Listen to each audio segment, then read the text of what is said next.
Etong chocolate cupcake nga na to ay ka-texture ng fudgy bar. Ito talaga yung mga cake, chocolate cake na uso dati, no? Lalo-lalo na sa mga bakery. So, ituturo ko yan sa inyo ngayon. So, wag na nating patagalin yan. At simulan na natin. Madaling-madali lang naman tong gawin. So, dito sa isang bowl, meron akong 3/4 cup ng milk. Pwede naman ng water, kaya lang mas madali siyang madadry. 1 cup ng white sugar, 1/4 teaspoon ng salt, 1/4 cup plus 2 tablespoon ng cocoa powder. Tatandaan na yung kakalabasan ng lasa ng ating chocolate cupcake ay nakasalalay dun sa quality ng cocoa na gagamitin nyo. Naglagay tayo dyan ng isang pirasong ng itlog after nating mahalo o matunaw talaga yung cocoa completely. Tapos maglalagay ako dyan ng 1/4 cup ng chiffon aid. Compare sa regular oil, mas magandang gamitin to sa mga cake kasi mas mananatili siyang moist and nakakapagpahaba din ng shelf life. Haluin lang natin yan and then tsaka tayo magsisift dyan ng 1 cup ng all-purpose flour plus 1 teaspoon ng baking soda.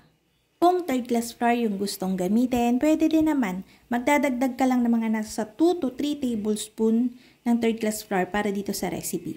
So, after natin yang ma-sift, hahaluin lang natin yan. Tsaka tayo mag-a-add ng vanilla extract. 1 teaspoon lang. Ang ginagamit ko dito is yung vanilla ng Emulco. Masarap kasi talaga to. Nakakasyala ng lasa ng mga pastries na ginagawa natin.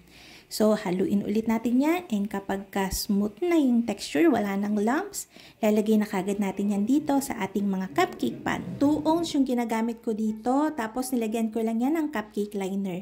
Lalagyan natin to ng cake butter na nasa mahigit kalahati lang kasi aalsa to ng malaki. Yung recipe na to ay makakagawa ng 15 pieces na cupcake. Tapos, pag nalagay na natin yan lahat, ibibake natin to sa preheated oven na may 160 degrees Celsius for 15 to 18 minutes. Depende pa rin yun sa oven nyo, syempre, kaya lagi nyong i-check.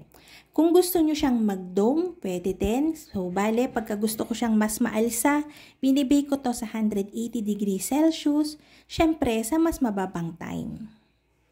After natin siyang ahunin, tinatagilid ko lang yan ng ganyan para makasingaw and lumamig kaagad. Masarap na tapos malambot pa yung chocolate cupcake recipe na to. So, try nyo na din. Pwede nyo tong ipamalit sa chocolate moist cake kung nauumay na kayo, di ba? Mas airy kasi to, mas light yung crumbs niya and mas malambot. Ito nga pala yung difference. Itong isang maumbok na to ay binake ko sa 180 degrees Celsius. Hindi porket mataas yung baking temp na pinag-bake natin dyan, madadry na siya. Hindi. Basta tamang pagbabantay lang ng time and moist pa din naman yung loob, di ba? Mas maganda lang talagang lagyan ng frosting, yung mga flat na top na cupcakes. So, ayan, gumawa ko dito ng boiled icing. Pero hindi ko na ipapakita sa inyo kasi meron na tayong recipe video nito. And medyo malambot yung nagawa natin na boiled icing kasi bida-bida ako. Gumamit ako ng hand mixer instead sa stand mixer ako sanay. Nakikita nyo, medyo malambot yung kinalabasan. Gusto ko kasing gumawa sana ng marshmallow fluff na cupcakes. Kaya lang, ay ito nga, malambot nga yung kinalabasan. Pero kadalasan kasi dito, natatandaan ko before sa mga bakery, tsaka sa bakery namin, colored boiled icing lang. Kasi before nga, di ba, mura lang yung itlog. So, ang ginawa ko dito, nag-melt lang ako ng vanilla na dark chocolate and then dinip ko na yan. Konting-konting oil lang yung nilagay ko dun sa chocolate natin para lang mas malabnaw siya ng konti. And then, ganito na yung itsura niyan. Maliban sa boiled icing, masarap to sa Magic Whiz, sa buttercream, o kahit anong frosting pa na ginagamit nyo. So, ayun na nga mga kalutong tinapay. Sana'y nagustuhan niyo yung ating video for today. Magkita-kita tayong muli.